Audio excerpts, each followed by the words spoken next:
going on, guys? Really exciting stuff coming in the works. I'm working very hard, waking up early, going to bed late, just excited, just like, man, fuck, new purpose, motivation, energy, let's go about it. Got a little fucking clog in my eyes, driving to work now. So the idea for the fundraiser, for the non-for-profit, I have it. It's not set in stone yet, but I got it. And I'm telling this story now. I wanted to really tell this story because people are not going to believe me in the future when I tell it, because it's going to sound like bullshit. But swear on the holiest of things that these events transpired to the best of my memory just like this. Yesterday I left work a little early because I wanted to go to Fast Switch to get a good lift in with my man Derek. And as I'm driving down, I'm driving the Palisades right now, and you know the Palisades Interstate Parkway, there's these barriers. About 2-3 cars ahead of me, I see this guy, he hit the barrier. As I'm passing by him, I'm seeing that he's like, you know, holding his head, car smoking, or whatever. Now, I don't know if many of you definitely know this because I fucking tell the story all the time, but I actually had a car explode on me one time, true story. Side of the highway, caught fire, exploded. Some Michael Bay shit. But, as this is happening, I seen the guy and I saw nobody doing something, and I was like, what the fuck? No one's doing nothing? You know, and then I didn't think, I just responded, you know, fucking stopped, put my car, the hazards on. And when I came up to the dude, I see people coming from the other side. There was a gas station, and I'm also saying this from my memory because my memory is shot, so I want to say as many details as I can now so I don't forget. It was a gas station, like one of those ones that you know, like you pull off on the parkway, and people were seeing from the side, but I guess people were afraid to go on the highway. And I was like, whatever, these cars are not going that fast, and visibility was good, so I didn't perceive too much of a high risk. So what I did was, as I came to his, you know, first I evaluated him, classic army shit. Hey, are you alright? This is an AFPU, you know, just be like, or whatever the acronym is, I don't remember from basic, but you ask him, hey, you good? And he was a little rattled. I mean, fuck, it's probably one of the worst days of his life. But, you know, he wasn't really coherent as much. He had a whole bunch of stuff, and he was just stuck in the car, and the car was smoking. And I was like, come on, dude.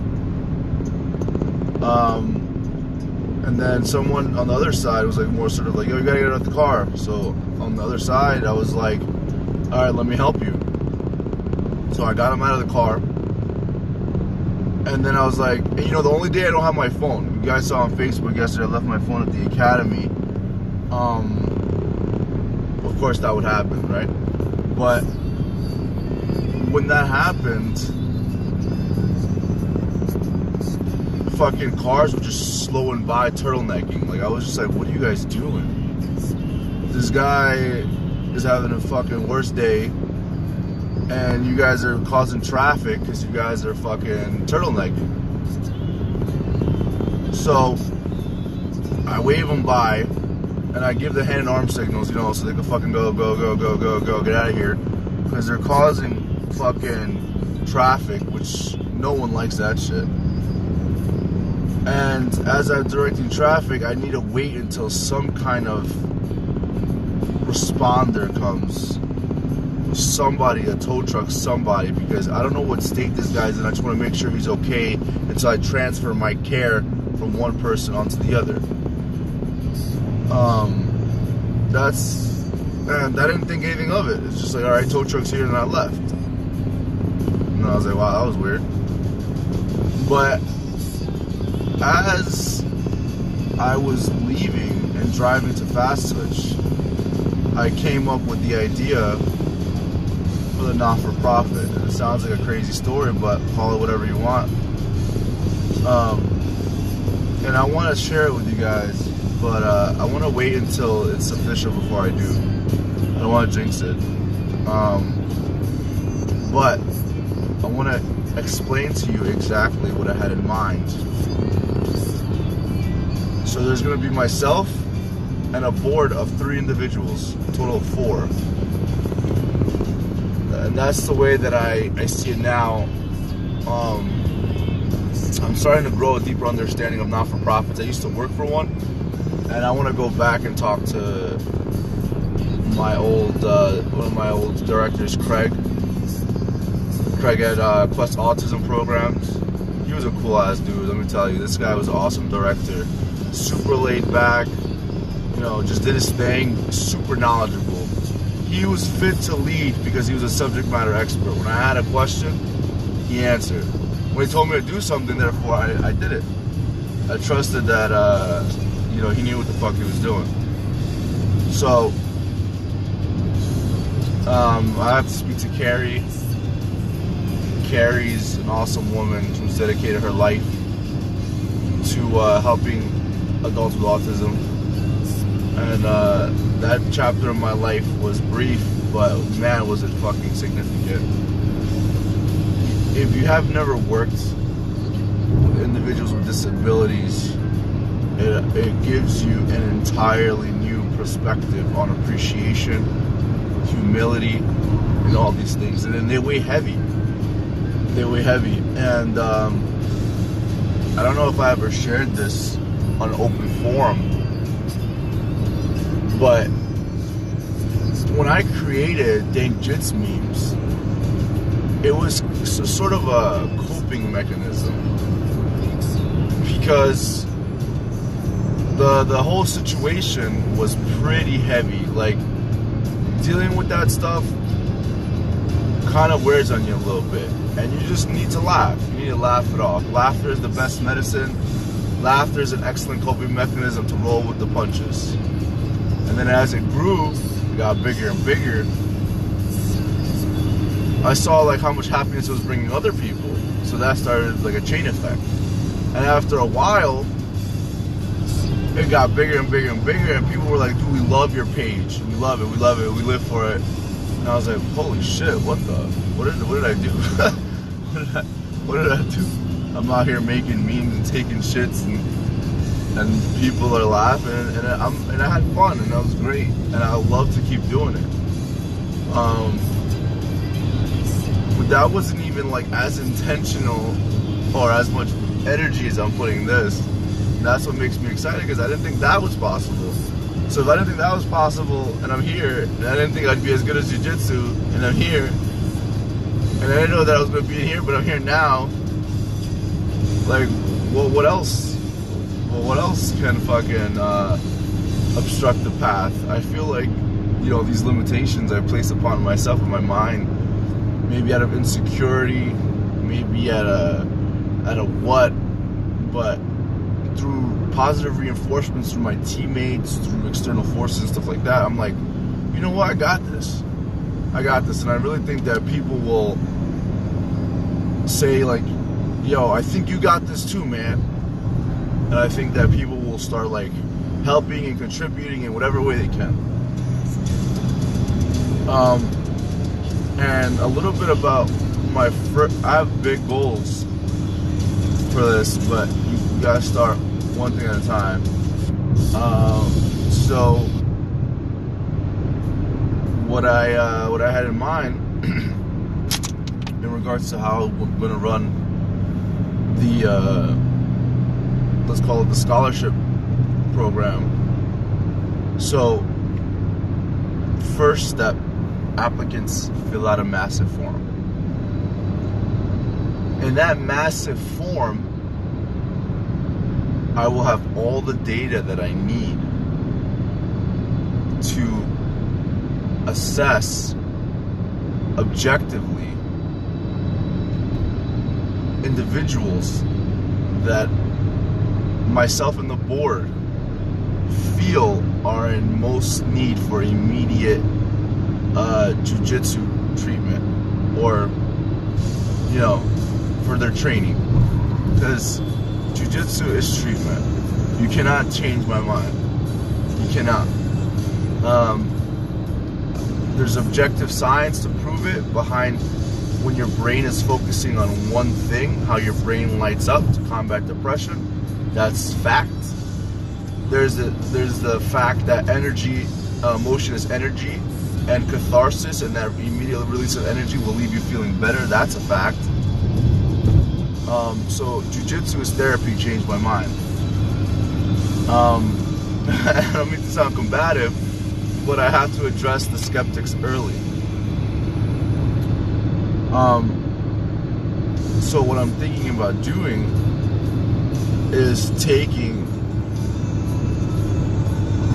those people that I deem, let's call them applicants, taking the applicants, from extrapolating from the information from the forms, right? Find them the right martial arts academy, do the research, find a good instructor, talk to the instructor, make sure the instructor is good. I only know the instructors that I've met, and I've met many instructors. Not crazy amount of instructors, but a good amount. And I can honestly say that all the instructors that I met, Team Renzo Gracie, they're amazing instructors. Between people at Silver Fox, all the instructors at Silver Fox, I've trained at Tom DeBlass's school, all great there. At Gary Tonin's, Brunswick BJJ. Traveling, you know, I've been to Atos with Open Mat, and a lot of other academies. Sorry, Renzo Gracie Rockland, Omar, and Berto. You know, showing them the way over there. Great instructors, amazing as well. So I know that there's a lot of amazing instructors just from the individuals that I met, and I know, David Branch's school, Gary St. Ledger, Gary and David Branch, can't forget them. I'm sure I'm forgetting many others, so please excuse me at the moment. But I want to be able to find an academy for each person, and meet with the director and pay for their membership in full. I want to pay for the membership in full, and the only extrapolation, and this is where it'll come to the accountability, is that all I want is the director to just watch after the soldier. Add him on social media, like I will. You know, just see how he's doing. If he comes to keep a log of his. Let's keep a log of his training. I don't care if he's not training because he's hurt or anything like that. This is not I don't want him to compete to rep anything. No, this is not the point. The point is that if he is in jiu-jitsu and he's training, he's going to be better off than if he was at home. Because not only will he feel better, but he'll have the support of all his friends all around him. You know? So that's the goal. The first person that I want to talk to the board about when I get a chance, I've been busy work with the weekends coming, is my friend Michael Esposito. Now Mike has been with me since before basic training, actually. There's a program in the National Guard called RSP, Recruitment Sustainment Program. And what they do at RSP is they try to get you ready for basic training. So they teach you drill and ceremony, this, and they're just pretty explosive. Hey, private, fucking move! All that shit, you know, move, and just sense of urgency, you know. They just want to light a fire under your ass. They just want to get used to the stress. Get used to it, whatever.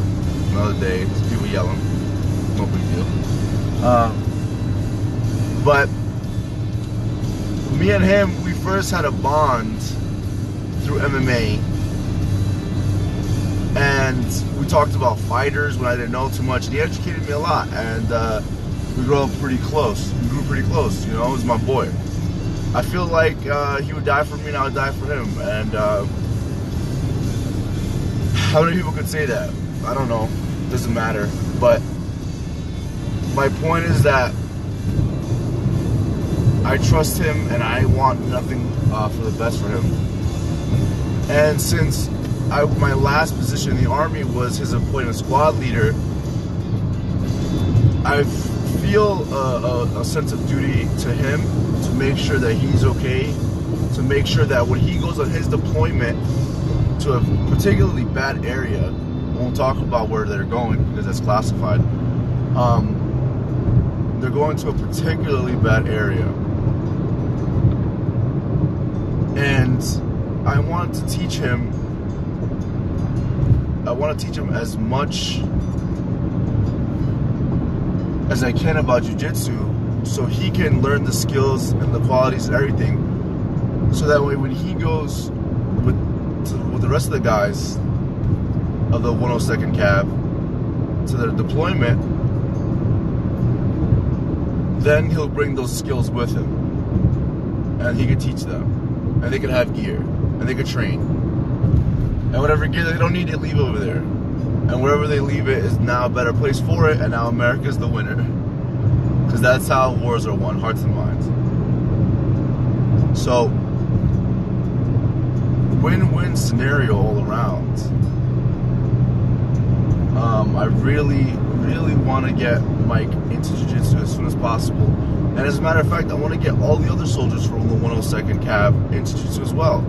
I want to pay for all of their fucking jiu-jitsu. But I gotta start with one person. I gotta start with Mike.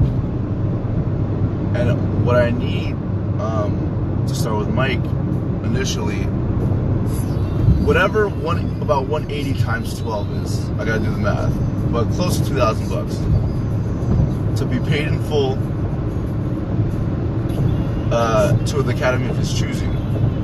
If he wants to come with me as Silver Fox, I love it. If he finds someone closer to him, that's fine. As long as Mike is getting the training that Mike needs, that's what I care about. So, the next few weeks, I'll be developing the groundwork and filling out the necessary paperwork to make this official. People have expressed interest to me for donating, but I want to hold off until all the paperwork is legit, because I want my warriors to be resilient. I want accountability, and I want protection. So, guys, this is your boy Leo signing off.